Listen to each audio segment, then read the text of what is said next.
حضرات محترم، اللہ مالک نے اپنے بندوں میں سے آخری نبی جناب محمد الرسول اللہ صلی اللہ علیہ وسلم کی امت کے لیے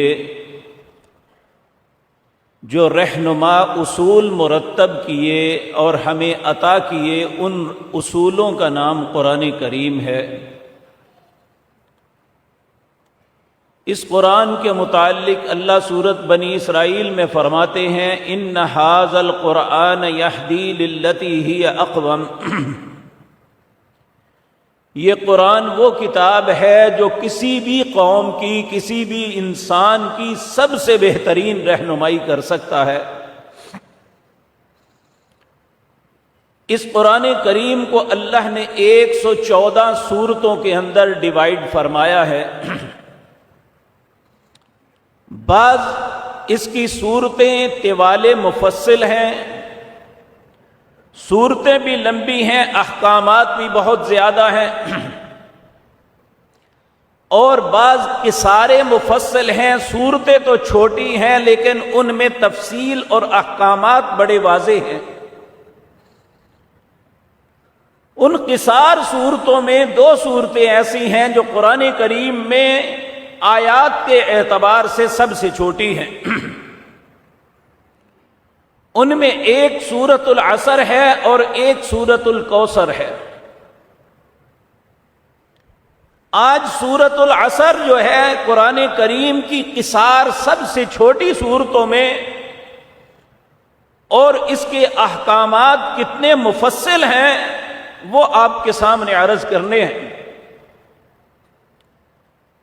یہ بظاہر تو 3 آیات پہ مشتمل ایک سورت ہے۔ اس کے متعلق امت کے ایک بہت بڑے عالم دین امام شافعی محمد بن ادریس الشافعی رحمۃ اللہ علیہ وہ فرماتے ہیں اگر اللہ سارا قرآن نازل نہ بھی کرتا تو انسان کی رہنمائی کے لیے سورۃ العصر کافی تھی۔ اگر کوئی انسان سمجھنا چاہے، اپنی زندگی کا لایا عمل تیار کرنا چاہے، اپنے انجام کو بہتر کرنا چاہے، اور یہ ایک ایسی حقیقت ہے جس سے انکار نہیں کیا جا سکتا، بحیثیت مسلمان ہمیں یہ بات رسول اللہ کا فرمان ہر بندے کو سمجھنا چاہیے کہ نبی کریم صلی اللہ علیہ وسلم نے فرمایا الدین نصیحہ، یہ جو میرا دین ہے یہ خیر خواہی کا نام ہے، کہ ہر انسان دوسرے کے متعلق خیر خواہی سوچے کہ میں اس کا بھلا کیسے کر سکتا ہوں۔ ہماری سوچ دنیاوی فوائد تک محدود ہے، لیکن صحابہ کرام رضوان اللہ علیہ مجمعین دنیا کی حیثیت کچھ نہیں سمجھتے تھے، ان کی نظر میں آخرت کے فوائد اصل تھے۔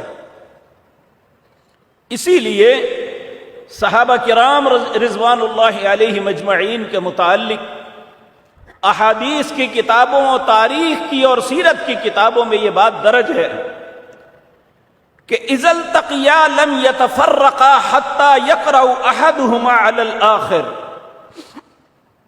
جب بھی ایک صحابی دوسرے مسلمان صحابہ کو ملتا، آپس میں وہ متفرق نہیں، الگ الگ نہیں ہوتے، تو دونوں میں سے ایک دوسرے کو یہ نصیحت ضرور کرتا، وہ سورۃ العصر پڑھ کے اس کے سامنے سناتا کہ والعصر، زمانے کی قسم ہے، ان الانسان لفی خسر، انسان خسارے کی طرف جا رہا ہے۔ بچنے والا کون ہے؟ الا الذین آمنوا وعملوا الصالحات وتواصوا بالحق وتواصوا بالصبر۔ ہر صحابی، ہر مسلمان ایک دوسرے کا خیر خواہ تھا اور ایک دوسرے کو نصیحت کرتا تھا، کیونکہ میرے عزیز بھائیو دنیا کی آزمائش بڑی آزمائش نہیں ہوتی، یہ کتنی ہی لمبی کیوں نہ ہو بالآخر ختم ہو جاتی ہے، لیکن آخرت کی مصیبتیں ایسی ہیں جو کبھی ختم نہیں ہونی۔ اور جہاں اس صورت کے اندر جس خسارے کا تذکرہ کیا جا رہا ہے وہ دنیا کا خسارہ نہیں ہے، وہ حقیقی اور آخرت کا خسارہ ہے۔ اللہ ہم سب کو محفوظ فرمائے۔ میرے عزیز بھائیو، اس سورت کا آغاز ایک قسم سے ہوتا ہے۔ اللہ رب العزت قسم اٹھاتے ہیں، والعصر، مجھے عصر کی قسم ہے۔ دو معنی ہیں اس کے، ایک معنی ہے عصر کا وقت، اس میں بھی دو چیزیں ہیں۔ عصر کا وقت، انسان صبح کے آغاز میں اپنے کام، اپنی محنت اور مشقت، اپنے معاش کے لیے نکلتا ہے اور ایک امید لے کے گھر سے نکلتا ہے، اور جب وہ اپنے کام پہ بیٹھتا یا کام کرتا ہے تو اسے توقع ہوتی ہے کہ ابھی کوئی نہ کوئی میرا سودا خریدنے کے لیے آئے گا یا مجھ سے کام کروانے کے لیے آئے گا، مجھے اس سے فائدہ حاصل ہوگا۔ بعض اوقات ایسا بھی ہوتا ہے کہ سارا دن گزر جاتا ہے، انسان پھر بھی اس کے دل کے اندر کوئی نہ کوئی کہیں نہ کہیں تمنا ہوتی ہے شاید ابھی کوئی آ جائے، لیکن جب عصر کا وقت آ جاتا ہے تو مایوسی نے سائے ڈالنے شروع کر دیتے ہیں اور اسے شام سامنے نظر آتی ہے کہ ابھی دن ختم ہوا، آج کا دن برباد ہو گیا۔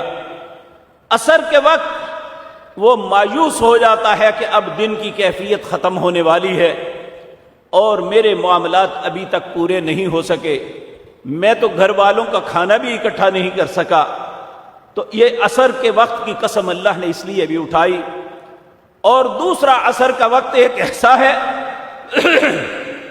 جب دنیاوی معاملات پورے عروج پہ ہوتے ہیں، بازار اپنے پیک پہ ہوتے ہیں، اور ایسے وقت میں اللہ انسان کو کہتے ہیں کہ حافظوا علی الصلوات والصلاۃ الوسطی، اے میرے بندے کہ نمازیں ساری اہم ہیں، فجر بھی بڑی اہم ہے، ظہر بھی اہم ہے، مغرب و عشاء بھی اہم ہے، لیکن جب تیری مصروفیت انتہا پہ ہے، اس وقت تمہیں میں کہتا ہوں کہ یہ جو نماز ہے اس کی حفاظت کر۔ حافظوا علی الصلوات والصلاۃ الوسطی وقوموا للہ قانتین، جو فرما بردار ہیں ان کے ساتھ کھڑا ہو جا۔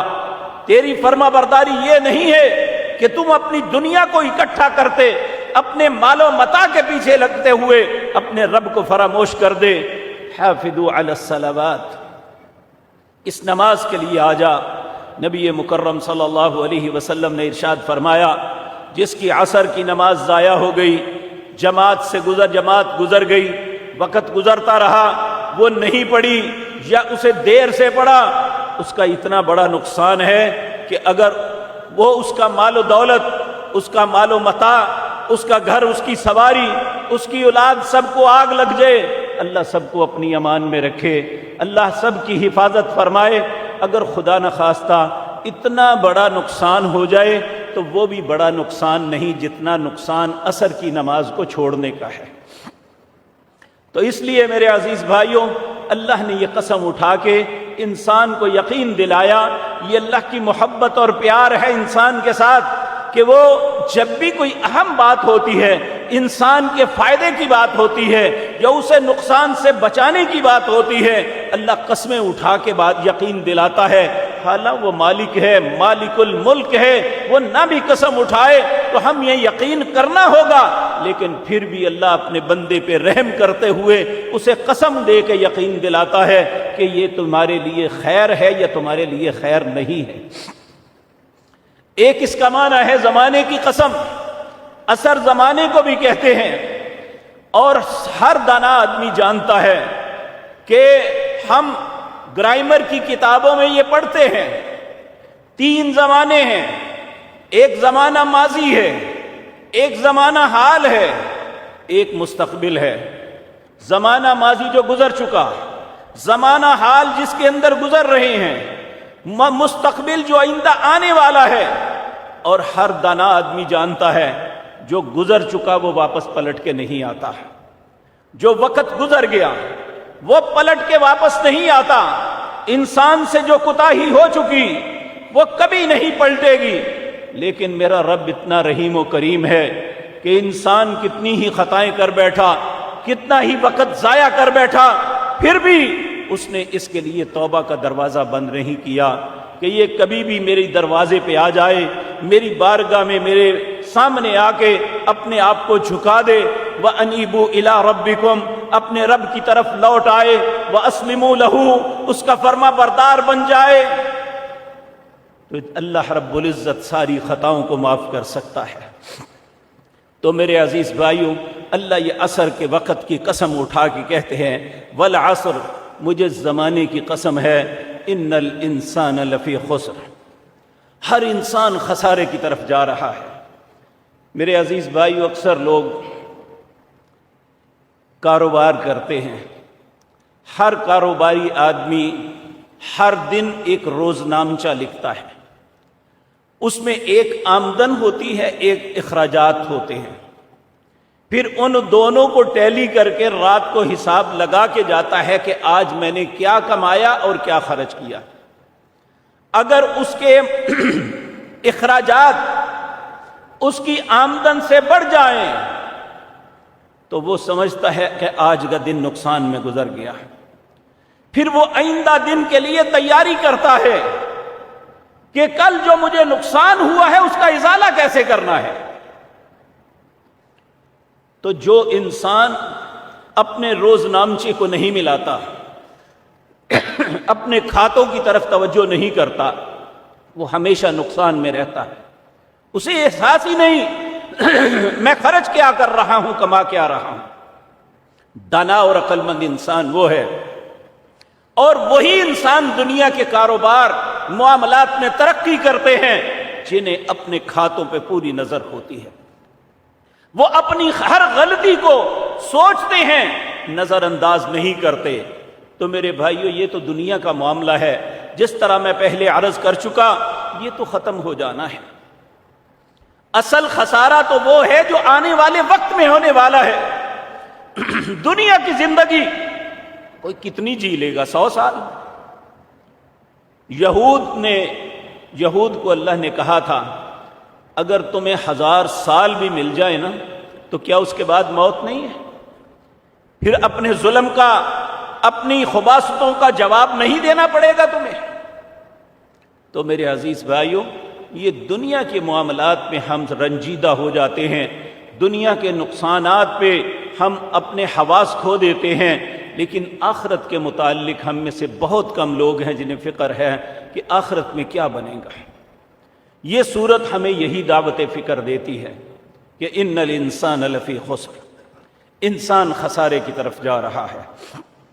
اور یقینی بات ہے، میں سمجھتا ہوں آپ جو اللہ کے گھروں میں آنے والے لوگ ہیں، یقیناً معاشرے کے اندر سب سے بہترین لوگ ہیں جنہیں اللہ نے توفیق بخشی ہے کہ وہ اللہ کی بارگاہ میں قیام، رکوع یا سجدے کرتے ہیں۔ اللہ رب العزت ہم سب کو ایسی ہی توفیق سے نوازے۔ میرے عزیز بھائیو، اس کے باوجود ہم کسی بھی دن اپنی زندگی کے معاملات پہ غور کرنا شروع کر دیں۔ آج صبح سے میں نے خیر کے کتنے کام کیے ہیں اور کتنی غلطیاں مجھ سے ہوئی ہیں، کتنے وہ کام تھے جو اللہ نے منع کیے میں نے کر دیے، کتنے وہ کام تھے جن کا اللہ نے حکم دیا میں نہیں کر سکا۔ تو ہمیں پریشانی کے علاوہ کچھ نہیں ملے گا، یہی سمجھ آئے گی کہ ہر دن ہمارا خسارے کی طرف جا رہا ہے۔ اللہ ہم سب پہ رحم فرمائے۔ اب سوال یہ پیدا ہوتا ہے، ہر وہ آدمی جسے اللہ نے فہم، سمجھ، شعور عطا کیا ہے، وہ کبھی نہیں چاہے گا کہ میں خسارے میں چلا جاؤں، وہ اس کی بدلے کی کوشش کرے گا کہ میرا خسارہ میرے نفع میں بدل جائے۔ تو اللہ رب العزت صرف دھمکی نہیں دیتے یا انسان کی تذلیل نہیں کرتے، بلکہ اسے احساس دلا کے اس کا حل بتاتے ہیں۔ اس صورت کے اندر بھی اللہ نے قسم اٹھائی، والعصر، مجھے زمانے کی قسم ہے، ان الانسان لفی خسر، ہر انسان خسارے کی طرف ہے۔ آگے اللہ اس کا حل بتاتے ہیں، اس خسارے سے بچ کیسے سکتے ہیں۔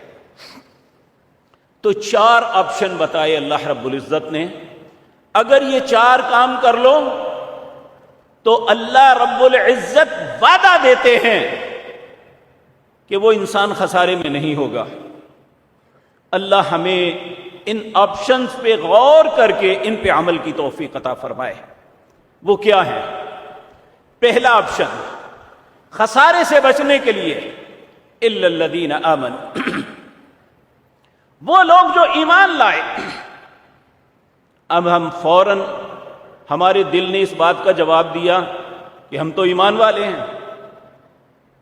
میرے عزیز بھائیوں، صرف زبان سے اقرار کا نام ایمان نہیں ہے، کہ اس کی مثال ہمیں ملتی ہے، سورۃ حجرات ہے۔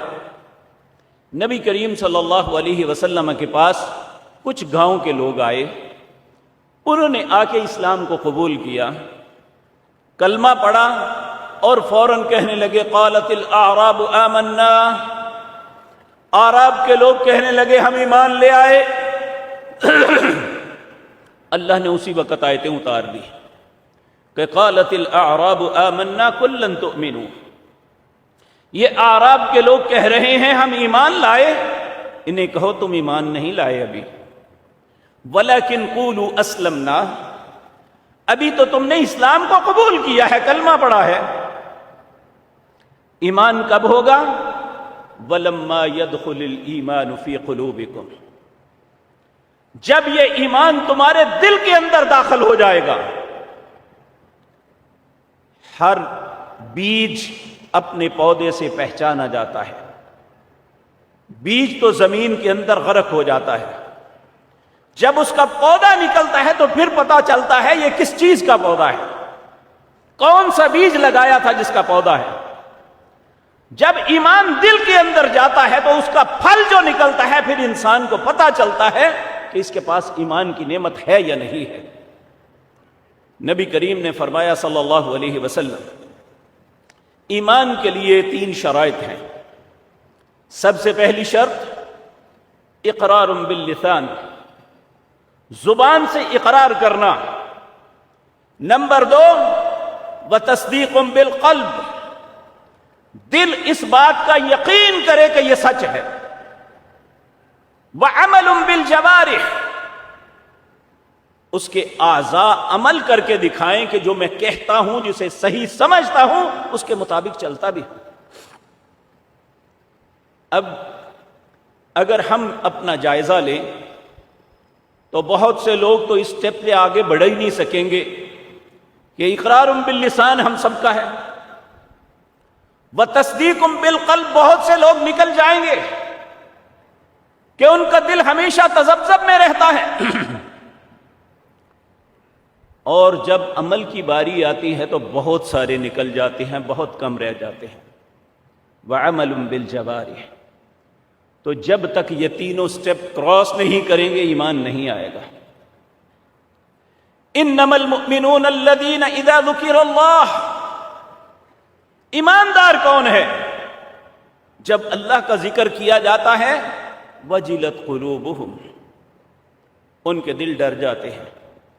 وَإِذَا تُلِيَتْ عَلَيْهِمْ آيَاتُهُ زَادَتْهُمْ إِيمَانًا، جب ان کے سامنے قرآن کی تلاوت کی جاتی ہے ان کا ایمان اور بڑھ جاتا ہے۔ وَعَلَى رَبِّهِمْ يَتَوَكَّلُونَ، وہ اپنے رب پہ ہمیشہ بھروسہ کرتے ہیں، اپنے رب سے کبھی مایوس نہیں ہوتے۔ پھر اللہ کہتے ہیں جن کے اندر یہ 3 اوصاف آ جائیں اولئک هم المؤمنون حقا، یہ سچے ایماندار ہیں۔ یقین جانیے میں آپ کے متعلق بات بڑی آسانی سے کر سکتا ہوں، کیونکہ زبان سے بات نکالنی ہے۔ آپ میرے متعلق بات کر سکتے ہیں، لیکن جب انسان اپنا جائزہ لیتا ہے تو انصاف کے ساتھ جب جائزہ لے گا تو پھر اسے احساس ہوگا کہ میں ایمان کی کس کیفیت میں ہوں۔ کیا وَإِذَا ذُكِرَ اللَّهُ وَجِلَتْ قُلُوبُهُمْ، اللہ کی آیات سن کے میرا دل ڈرتا ہے۔ وَإِذَا تُلِيَتْ عَلَيْهِمْ آيَاتُهُ زَادَتْهُمْ ایمانا، کیا اللہ کے احکامات کو سن کے میرا ایمان بڑھ جاتا ہے؟ وَعَلَىٰ رَبِّهِمْ يَتَوَكَّلُونَ، زندگی کے کسی بھی کام میں جب میں کسی گھیرے میں پھنس جاتا ہوں تو میرا توکل رب پہ بھی ہے یا نہیں ہے؟ تو جب انسان کے اندر یہ اوصاف پیدا ہو جائیں، انما المؤمنون الذین آمنوا باللہ ورسولہ ثم لم یرتابوا، ایماندار تو وہ لوگ ہیں جو اللہ اور اس کے رسول کی ہر بات پہ ایمان رکھتے ہیں اور اس میں کسی شک میں مبتلا نہیں ہے۔ میں بھی اپنے دل سے پوچھوں، آپ بھی اپنے دل سے پوچھیں، کیا جب ہمارے مفاد کے خلاف اسلام ہمیں حکم دیتا ہے تو کیا اسلام کے متعلق شک میں نہیں آ جاتے؟ بلکہ ہماری عبادات، ہمارے وظائف، ہمارے معاملات تو اس انسان کی طرح ہیں العیاذ باللہ۔ اللہ رب العزت نے اس کا تذکرہ کیا کہ کچھ لوگ ایسے ہیں، وَمِنَ النَّاسِ، لوگوں میں کچھ لوگ ایسے ہیں جو کنارے پہ کھڑے ہو کے عبادت کرتے ہیں، اگر انہیں فائدہ مل جائے تو اس کا ایمان ہے، اگر خدا نخواستہ فائدہ نہ ملے تو کہتے اسلام نے ہمیں کیا دیا ہے۔ وَمِنَ النَّاسِ مَن يَعْبُدُ اللَّهَ عَلَى حَرْفٍ فَإِنْ أَصَابَهُ خَيْرٌ اطْمَأَنَّ بِهِ وَإِنْ أَصَابَتْهُ فِتْنَةٌ انقلب عَلَى وَجْهِهِ خَسِرَ الدُّنْيَا وَالْآخِرَةَ، جو انسان عبادات صرف مفادات کے لیے کرتا ہے، حج جیسا عبادت، آج کم از کم 2 ملین روپے ہوں تو حج ہوتا ہے، گھر بار چھوڑنا پڑتا ہے، میلوں پیدل چل کے مشقت کرنی پڑتی ہے، اللہ کے گھر اور صفا مروہ کی سعی پہ دوڑنا پڑتا ہے، ہاتھ پاؤں چھلوانے توڑوانے پڑتے ہیں، لیکن یہ سارا کچھ کر کے بھی اگر ایک آدمی کی نیت وَمِنْهُمْ مَن يَقُولُ رَبَّنَا آتِنَا فِي الدُّنْيَا وَمَا لَهُ فِي الْآخِرَةِ مِنْ خَلَاقٍ، اگر صرف دنیا کی طلب کے لیے ہے تو آخرت میں کچھ نہیں ہے۔ تو اللہ رب العزت ہمیں ایمان کی نعمت سے نوازے۔ اے نبی کریم صلی اللہ علیہ وسلم، آپ دعا بھی کرتے ہیں، اور ہم جب کسی کا جنازہ پڑھتے ہیں، جو ہمارا بھائی یا بہن ہم سے جدا ہو رہا ہے، جہاں ہم اس کے لیے دعائیں مانگتے ہیں، ہم اپنے لیے بھی دعائیں مانگتے ہیں دو۔ اللہم من احییتہ منا فاحیہ علی الاسلام ومن توفیتہ منا فتوفہ علی الایمان، اے اللہ جب تک ہمیں زندہ رکھنا اسلام کی حالت میں زندہ رکھنا، اے اللہ جب ہمیں موت دینا تو ایمان کی حالت میں دینا۔ تو اگر کسی شخص کو ایمان کی نعمت مل جاتی ہے تو اس نے خسارے سے بچنے کے لیے پہلی سیڑھی پہ قدم رکھ دیا۔ اللہ رب العزت ہمیں بھی ایمان کی نعمت سے نوازے، ہم صرف زبانی کلامی مومن نہیں، سچے ایمان والے بن جائیں۔ اور سچے ایمان والے کون ہوتے ہیں؟ جو اللہ انما المؤمنون الذین آمنوا باللہ ورسولہ ثم لم یرتابوا، پھر وہ اس معاملے کی کسی شک میں مبتلا نہیں ہوتے، جو اللہ نے حکم دیا وہ مانتے ہیں، جو اللہ کے رسول صلی اللہ علیہ وسلم نے حکم دیا اسے تسلیم کرتے ہیں۔ اللہ ہمیں بھی ایسا ایماندار بنا دے۔ جب ہمیں یہ نعمت مل جائے گی تو پھر سمجھ لیجئے ہم خسارے سے بچنے کے لیے ایک اہم قدم آگے بڑھا دیا۔ اللہ ہم سب کو خسارے سے محفوظ رکھے۔ اس کے بعد دوسرا سٹیپ ہے عامل الصالحات، نیک عمل کرنے۔ نیک عمل کے معاملے میں میرے عزیز بھائیوں، خصوصاً ہم جس خطے میں رہتے ہیں بر صغیر کے اندر، ہم مختلف فرقوں میں بٹے ہوئے ہیں، ہر فرقے کا عمل ایک اپنے طریقے الگ طریقے پہ ہے۔ ایک شخص ایک عمل کو کرتا ہے، وہ کہتا ہے یہی ٹھیک ہے، دوسرا کہتا ہے یہ غلط ہے نہیں کرنا چاہیے۔ دونوں تو نہیں ٹھیک ہو سکتے، ایک غلط کہہ رہا ہے۔ ہمیں سوچنا ہوگا اعمال کے معاملے میں جس کنفیوژن کا شکار ہیں. یاد رکھیں اللہ رب العزت نے ہمیں عمل کی بربادی کے متعلق 2 آیات ایسی ہیں جو انسان پڑھتا ہے تو کانپ جاتا ہے. ایک سورت کہف کے اندر ہے اور دوسری سورت غاشیہ کے اندر ہے. سورت کہف کے اندر اللہ رب العزت فرماتے ہیں قُلْ هَلْ نُنَبِّئُكُمْ بِالْأَخْسَرِينَ أَعْمَالًا. اے میرے پاک پیغمبر میں آپ کو خبر دوں اعمال کے اعتبار سے کون خسارے میں پڑ گئے. اعمال کے اعتبار سے عمل کر رہے ہیں لیکن خسارے میں پڑ گئے. الذین ضل سعیہم فی الحیات الدنیا، وہ دنیا کی زندگی میں اپنے زوم میں بہت اچھے کام کرتے تھے. وَهُمْ يَحْسَبُونَ أَنَّهُمْ يُحْسِنُونَ صُنْعًا، ان کا گمان یہ تھا کہ ان جیسا نیک کوئی نہیں، یعنی وہ پوری نیکی کر رہے ہیں. تو اللہ فرماتے ہیں یہ اعمال کے اعتبار سے خسارے میں چلے گئے. کیوں؟ یہ میں عرض کرتا ہوں، سورت غاشیہ کی بات سن لیں. ہر جمعے کے دن نبی کریم صلی اللہ علیہ وسلم دوسری رکعت میں سورت غاشیہ کی تلاوت فرماتے. اس کے اندر اللہ رب العزت فرماتے ہیں حل اتاک حدیث الغاشیہ، کیا آپ کے پاس غاشیہ کی خبر آئی ہے؟ وجوہ یومئذ خاشیہ، اس دن بہت سے چہرے ڈرے ہوئے ہوں گے. عاملۃ ناصبہ، عمل کر کر کے تھک جانے والے. تسلا نارن حامیہ، جہنم میں اندے منہ گرا دیے جائیں گے. اب یہاں اللہ خود مانتے ہیں عمل کر کر کے تھک جانے والے. کیوں ایسا ہوگا؟ اس لیے ہوگا کہ اللہ نے نیک اعمال کے لیے ایک معیار دیا ہے ہمیں. اگر ہم اس معیار کو مد نظر رکھیں گے، اپنے فرقے، اپنے مولوی، اپنے پیر امام کو مد نظر نہیں، اس معیار کو مد نظر رکھیں گے جو اللہ نے ہمیں دیا ہے. وہ معیار کیا ہے؟ وہ جناب محمد الرسول اللہ کی ذات ہے صلی اللہ علیہ وسلم.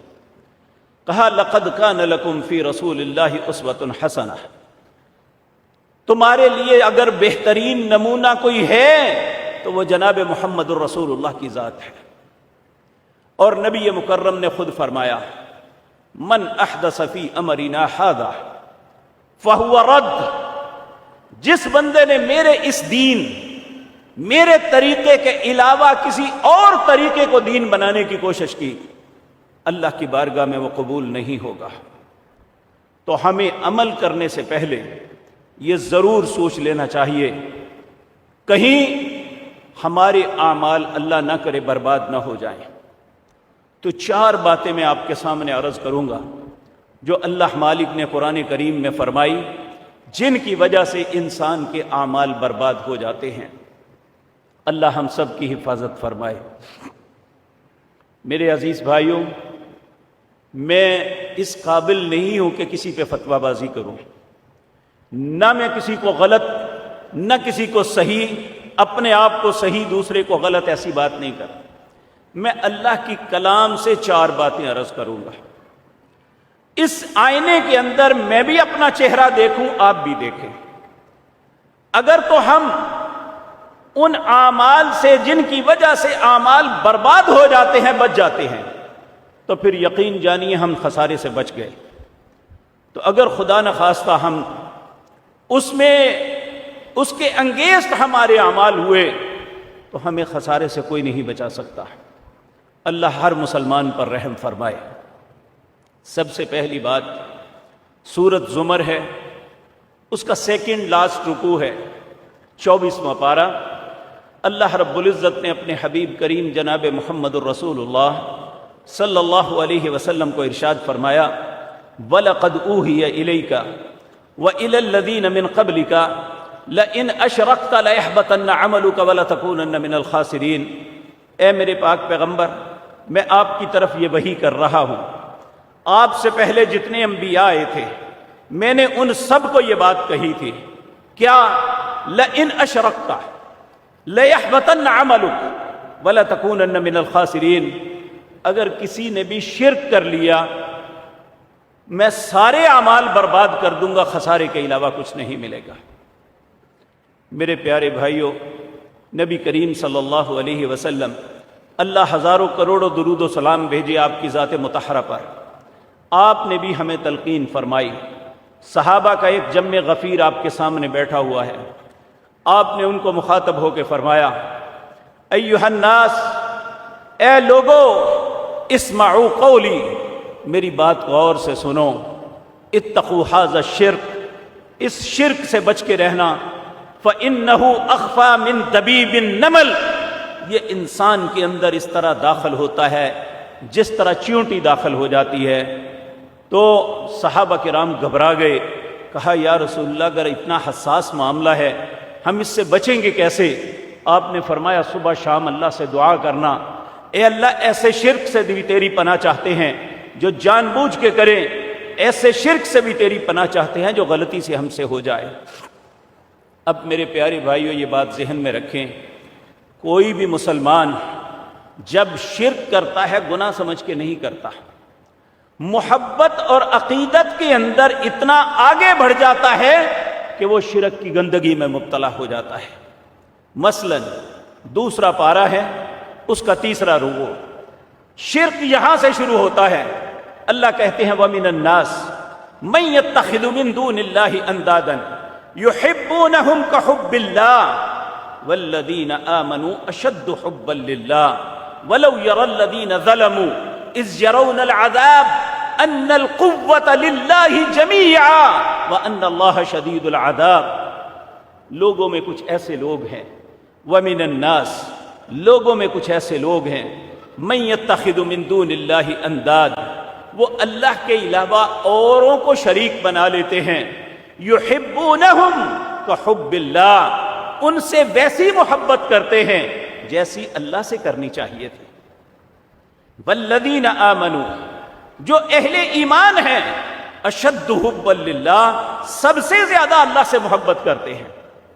وَلَوْ يَرَى الَّذِينَ ظَلَمُوا، جب یہ ظالم لوگ جو اللہ کے مقابلے میں اوروں سے زیادہ محبت کرتے ہیں، وَلَوْ يَرَى الَّذِينَ ظَلَمُوا إِذْ يَرَوْنَ الْعَذَابَ، اپنے سامنے اللہ کے عذاب کو دیکھیں گے، اور دوسرا یہ دیکھیں گے أَنَّ الْقُوَّةَ لِلَّهِ جَمِيعًا، ساری قوتوں کا مالک تو صرف اللہ ہے اور کسی کے پاس کوئی قوت نہیں۔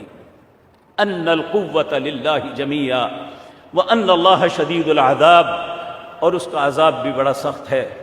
استبرأ الذین اتبعوا، پھر یہ ان کے پاس جائیں گے جن کی یہ تابعداری کرتے تھے، جن کے ہاتھوں پہ بیعت کی ہوئی تھی، جن کے مرید کہلاتے تھے، ان سے کہیں گے کہ آپ نے ہم سے وعدہ کیا تھا اللہ کی بارگاہ میں ہماری تم سفارش کرو گے، اللہ کی بارگاہ میں ہمیں چھڑاؤ۔ استبرأ الذین اتبعوا، جن کی اتباع کی جاتی ہے وہ نفرت سے منہ پھیر لیں گے، وہ بیزاری کا اظہار کریں گے۔ استبرأ الذین اتبعوا من الذین اتبعوا ورأوا العذاب وتقطعت بهم الاسباب، عذاب ہر طرف سے ڈانپ لے گا اور ان کے سارے اسباب کو کاٹ دیا جائے گا۔ تو اس وقت پھر یہ مریدین کہیں گے، اللہ رب العزت سے التجا کریں گے، لو ان لنا کرہ فنتبرأ منہم کما تبرؤوا منا، اے اللہ ایک مرتبہ دنیا میں بھیج، جس طرح آج یہ نفرت کا اظہار کر رہے ہیں ہم ان سے نفرت کریں گے، ہم صرف تیری ذات سے محبت کریں گے۔ استبرأ الذین اتبعوا من الذین اتبعوا ورأوا العذاب وتقطعت بهم الاسباب وقال الذین اتبعوا لو ان لنا کرہ فنتبرأ منہم کما تبرؤوا منا۔ پھر اللہ کیا کہیں گے، کذالک یریہم اللہ اعمالہم، یہ اپنے اعمال کو اپنے سامنے دیکھ لو، یہی کچھ کیا تھا میری ذات کو چھوڑ کے، انہیں اپنا سب کچھ مان لیا تھا، انہیں مشکل کشا سمجھتے تھے، انہیں حاجت روا مانگتے تھے، مشکل حل کرواؤ ان سے۔ وما ہم بخارجین من النار، اور انہیں آگ سے کبھی نہیں نکالا جائے گا۔ اللہ ہم سب پہ رحم فرمائے۔ اس لیے میرے عزیز بھائیوں، جب شرک ہوتا ہے یہ محبت اور عقیدت کی وجہ سے ہوتا ہے، اور محبت اور عقیدت جو ہے یہی انسان کی بربادی کا سبب بن جاتی ہے۔ اور اللہ رب العزت نے نبی مکرم کو فرمایا کہ اے میرے پاک پیغمبر میرے بندوں کو ایک میرا پیغام پہنچا دو. یا ابن آدم، اے آدم کی اولاد، میرے پاس اتنے گناہ لے کے آ جا کہ زمین سے لے کر آسمان تک سارا خلا بھر جائے، ایک ذرہ رکھنے کی جگہ باقی نہ رہے. لا ابالی، مجھے کوئی پرواہ نہیں، میں سارا کچھ معاف کر دوں گا. الا شرک، میری بارگاہ میں شرک لے کے نہ آنا، کیونکہ یہ ایک ایسی چیز ہے یہ انسان کے سارے اعمال کو تباہ و برباد کر دیتی ہے. چاہے اس نے کتنی تہجدیں پڑھی ہوں، کتنی نمازوں کو وقت پہ ادا کیا ہو، حج اور عمرے کثرت سے کیے ہوں، روزے نفلی اور فرضی سب رکھے ہوں، لیکن اگر اس کی زندگی میں یہ غلاظت ہے تو اس کے اعمال سب برباد ہو جائیں گے. اللہ ہم سب کی حفاظت فرمائے. دوسرا معاملہ یہ سورت محمد ہے صلی اللہ علیہ وسلم، 26واں پارہ ہے، اس کا تیسرا رکوع ہے. اللہ فرماتے ہیں یا ایھا الذین آمنوا، اے لوگوں جو ایمان لائے ہو، اطیعوا اللہ والرسول ولا تبطلوا، اطیعوا اللہ واطیعوا الرسول. اگر کوئی عمل کرنا، یا وہ عمل اللہ کے حکم میں ہو یا اس کے رسول کے طریقے میں ہو، اگر ایسا نہ ہوا تو اطیعوا اللہ واطیعوا الرسول ولا تبطلوا اعمالکم، وگرنہ اعمال برباد ہو جائیں گے، تمہارے پلے کچھ بھی نہیں ہوگا. اگر تمہارا عمل رسول اللہ کے طریقے کے مطابق نہ ہوا، اللہ کی بارگاہ میں اس عمل کی کوئی حیثیت نہیں ہوگی. میرے عزیز بھائیوں، ہم بعض لوگ یہاں ایک بات کرتے ہیں کہ محبت اور جنگ میں سب کچھ جائز ہوتا ہے. میں تاریخی اعتبار سے کچھ باتیں آپ کے سامنے رکھتا ہوں. امام مالک بن انس رحمۃ اللہ علیہ، یہ جو 4 امام جنہیں مسلمان اپنی امت کے اندر بہت بڑی حیثیت دیتے ہیں اور واقعتاً یہ حیثیت والے لوگ ہیں، امام ابو حنیفہ رحمۃ اللہ علیہ، امام مالک بن انس رحمۃ اللہ علیہ، امام احمد بن حنبل، امام محمد بن ادریس الشافعی رحمۃ اللہ علیہ، یہ سارے نیک لوگ تھے. انہوں نے اپنی زندگی میں بہت سے اچھے اعمال کیے، مسلمانوں کی بہت سی رہنمائی فرمائی، اللہ ان کو جزائے خیر سے نوازے. لیکن امام مالک رحمۃ اللہ علیہ، ان کے پاس ایک شخص آیا، آ کے اس نے عرض کیا، اے امام وقت، میں عمرہ کرنے کے لیے جانا چاہتا ہوں. یہ مدینہ منورہ کی بات ہے. امام مالک رحمۃ اللہ علیہ وہ شخصیت ہیں کہ جنہوں نے 40 سال تک مسجد رسول اللہ صلی اللہ علیہ وسلم کی امامت بھی کی اور خطبہ بھی دیا، اور یہاں بیٹھ کے حدیث کا درس بھی دیا. ان کے پاس بنو عباس کا خلیفہ بغداد سے خود چل کے آیا، جس کا نام ہارون رشید ہے، بہت بڑا نام ہے خلفائے اسلام کے اندر ان کا. انہوں نے آ کے عرض کیا، اے امام وقت، میں ایک آپ کی اجازت طلب کرنے کے لیے آیا ہوں. کہا کیا بات ہے؟ ایک فقیر کے سامنے ایک اتنا بڑا حکمران کیوں؟ کہنے لگے، آپ کی کتاب ہے موطا امام مالک، میں اسے عالم اسلام میں نافذ کرنا چاہتا ہوں، آپ مجھے اجازت مرحمت فرمائیے. اگر آج ہم جیسا مولوی ہوتا تو یہ اس کی ٹانگیں زمین پہ نہ لگتی. امام مالک نے پتہ کیا جواب دیا تھا؟ کہنے لگے، اس میں کچھ میرے فتاوے ہیں، وہ درست بھی ہو سکتے ہیں، غلط بھی ہو سکتے ہیں.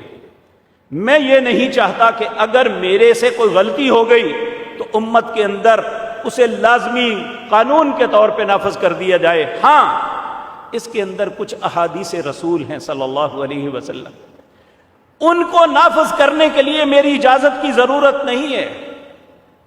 رسول اللہ صلی اللہ علیہ وسلم کا فرمان نافذ کرنا ہم پہ فرض ہے. پھر انہوں نے کہا، اللہ کی قسم، اس کائنات میں جتنے بھی لوگ ہیں، ہر بندے کی بات سے اختلاف کیا جا سکتا ہے، سوائے اس قبر والے کی. اشارہ کیا رسول اللہ کی قبر مطہرہ کی طرف. کہا صرف رسول اللہ کی بات سے اختلاف نہیں کیا جا سکتا، باقی ہر بندے کی. ان کے پاس یہ بندہ آتا ہے، کہتا ہے میں عمرے کے لیے جانا چاہتا ہوں، مجھے فرمائیے میں کیسے جاؤں؟ آپ نے فرمایا یہاں سے چلے جاؤ ذوالحلیفہ پہ، یہ مسجد نبوی سے تقریباً 7 کلومیٹر دور ہے۔ اسے ابیار علی بھی کہتے ہیں۔ حضرت علی رضی اللہ تعالی عنہ کو جو مدینہ کے مضافات میں زمینیں ملی تھی، ان میں وہاں کنویں تھے جنہیں بیر کہتے ہیں، کنویں کو ابیار کہتے ہیں، بہت سے کنووں کو۔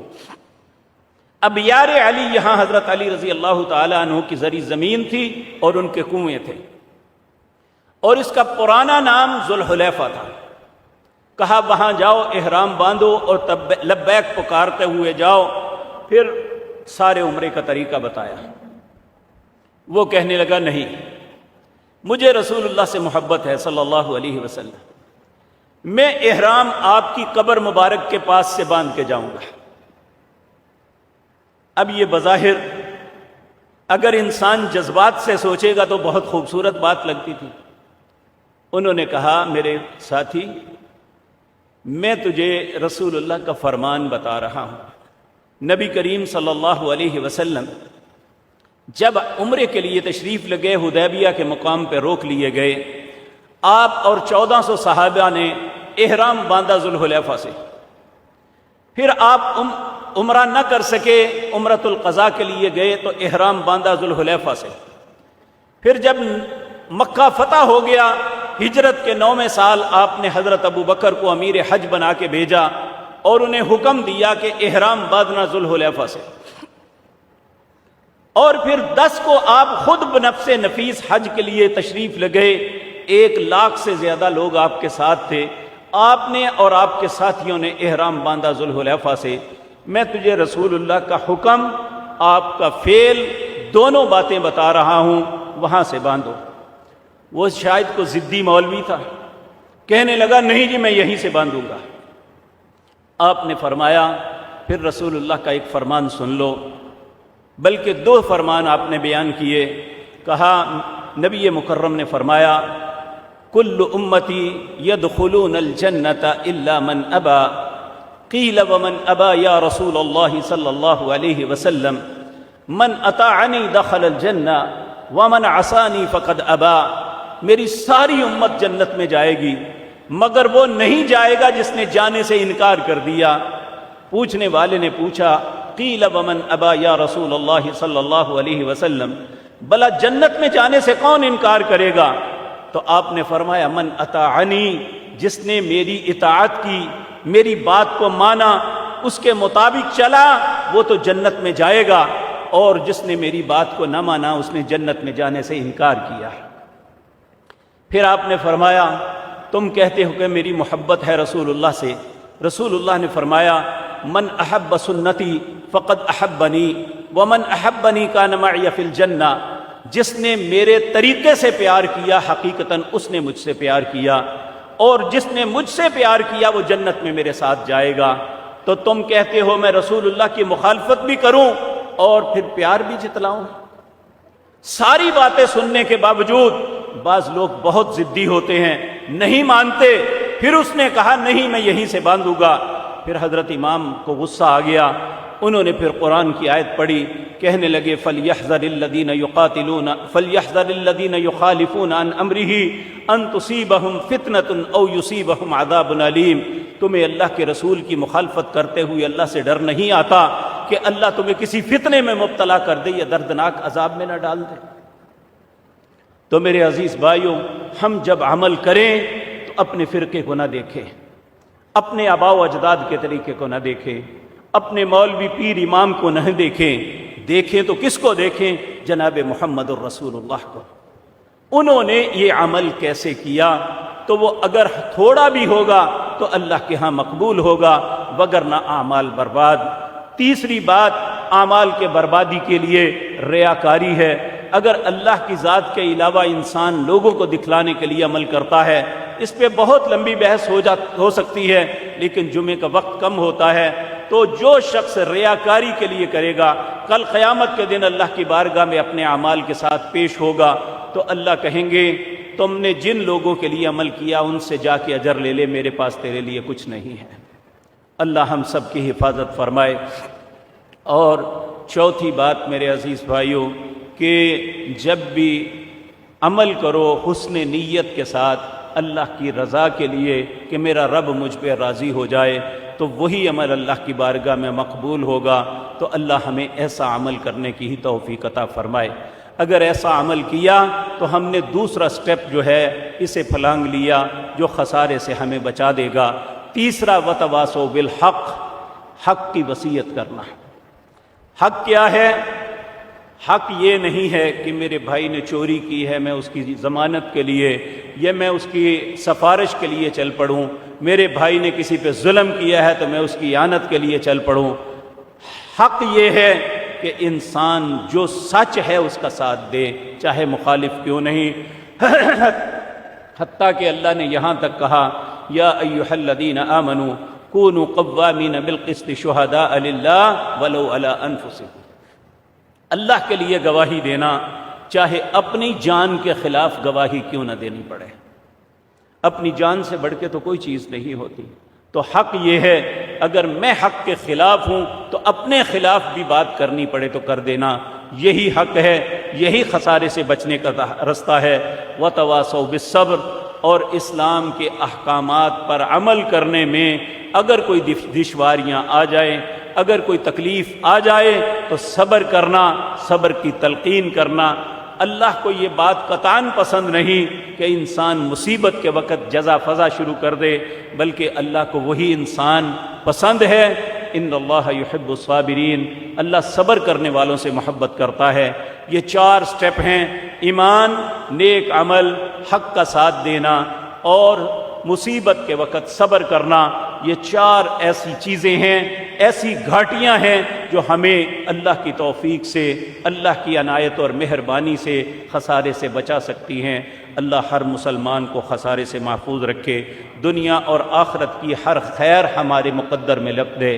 اللہ رب العزت ہم پہ اپنا فضل اور کرم کر دے۔ سبحان ربک رب العزت عما یصفون۔